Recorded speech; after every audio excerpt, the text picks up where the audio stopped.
Also, this I found pretty funny. The Batarians, they strongly believe that any species with less than 4 eyes is not as intelligent. So pretty much every species out there, except for the Yog, is stupid to their point of view, because they have pretty much all species besides the Batarians and the Yog have 2 eyes.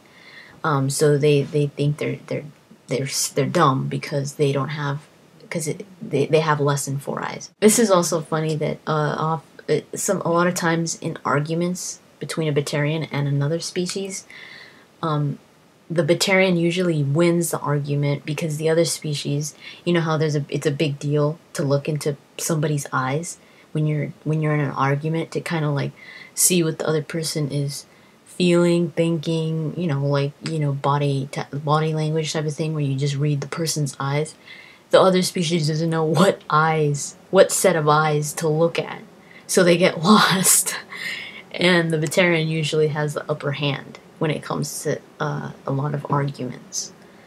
I thought that was funny. Slavery is a huge part of the Batarian caste system. And I mean, of course, the Citadel has outlawed slavery.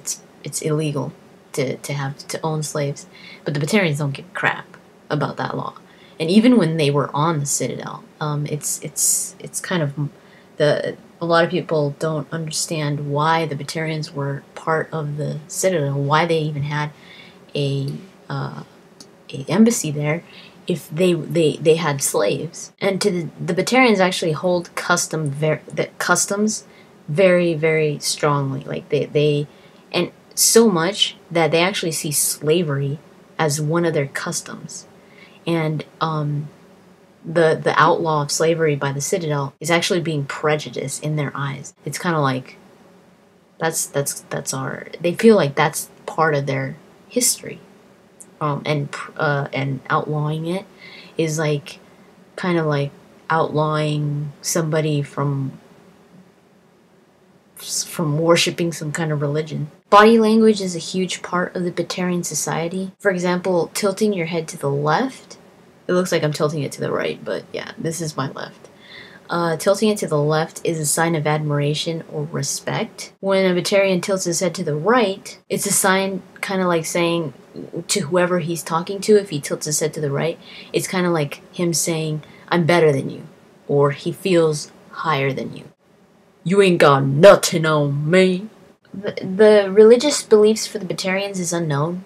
Nobody really knows what their religious beliefs are, but Morden does say, he mentions that the Batarians do believe in an afterlife. He mentions it somehow, but pretty much saying that the Batarians do believe in an afterlife. When a Batarian dies, they believe that the soul leaves through their eyes. The treatment of the corpse is considered unimportant unless the enemy took out the Batarian's eyes. I guess because they're like, oh my god, how's the soul gonna get out? So I guess they have to do a special treatment in those cases. The Batarian government is called the Batarian hegemony. They're very hostile towards the Systems Alliance, of course, but they are still beneath the notice of the council races. The council monitors what goes in and out of Batarian space when it comes to information and all that. So they do keep them in check, the Batarians, or at least kind of, as much as they can. So you could say that the Batarians are pretty much exiled. The Batarians blame the humans for their fate. In reality, it was their fault, their own fault. It was the Batarians' own fault for being so stubborn and for taking things so personal, and wanting, and that greed of wanting the Traverse and the Skyllian Verge for themselves. It wasn't really, the humans really didn't do anything. They were just colonizing planets. I mean, nobody prevented them from doing it. Nobody said they couldn't. It wasn't a law. So it was all fair, but the Batarians wanted it for themselves. So they blame the humans for all of their problems. when it's pretty much their own fault. The Batarian military, again, there's very little known, but the Batarian military, they have at least one dreadnought.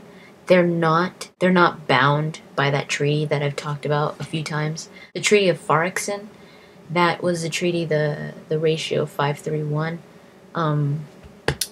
The Turians get 5 dreadnoughts, the Solarians and the Asari get 3, and every other race in the Citadel gets 1. This was, of course, before the ending of Mass Effect 1.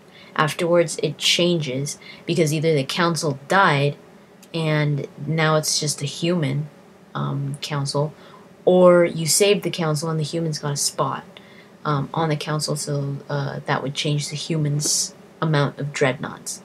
But that's what the Treaty of Farixen was, but it doesn't apply to the Batarians because they're not considered a Citadel race. So they could pretty much have as many dreadnoughts as they want, but it's known that there is at least one Batarian dreadnought out there. They have smaller vessels also. If you've read the books, if you will remember that in in Ascension, the second novel, the Quarian ship, the Edena, it was actually a Batarian vessel. It was a Hansa-class cruiser. But they abandoned it, and then the Quarians got it, and they refurbished it and named it the Edena. The Batarian, the military, it's known that the human military is much stronger than the Batarian military, and they're kind of sour about that too, because during the wars that they had, when the humans and the Batarians would fight, the Batarians were kind of mad that nobody came to help them because everybody knew that the humans were stronger than the Batarians, so they were like, they left us to fend for ourselves. It's like, whoa. The Batarians have a Special Forces Division. It's called the Special Intervention Unit. Pretty much all that's known is that the training program is pretty brutal. The Blue Suns hired a group of former SIUs, the Special Intervention Unit, operatives to run a hostile environment training camp on the planet Zetek. So pretty much most of the wars with the Batarians have been against the humans, and they've all been just Batarians attacking human colonies. That's what the Skillian Blitz was, that's what the attack on Mundwar was, and so many others. The Skillian Blitz was an assault, a major assault on the human colony of Elysium in 2176. It was a huge band of pirates and slavers, Batarian warlords, and all that. It was mostly funded by Batarians, so it was pretty much an attack by Batarians against humans. Even though they did, the Batarians obviously, they caused a lot of damage on the colony, they were no match for the Alliance Navy and the Marines on the colony. So they were the Batarian pirates and slavers and all them were pretty much wiped out. The aftermath of the Skillian Blitz is what led to the major operation on Torfin 2 years later, which is if you're ruthless, it's the background, the whole thing with Torfin and the Batarians, and Shepard taking them on single-handedly. And the attack on Torfin was pretty much the Alliance raiding Torfin to destroy Batarian pirate bases. So it's kind of like payback. If Shepard's a war hero, this is a reputation he earned from the Blitz, when Shepard single-handedly held off enemy troops during a breach in the defenses, earning the Star of Terra. So yeah, there's pretty much not that much to the Batarians. I was kind of disappointed. I thought I was going to learn a bunch of stuff about the Batarians, especially, like I said, when it comes to their biology, but there's nothing on them. I guess nobody really cares.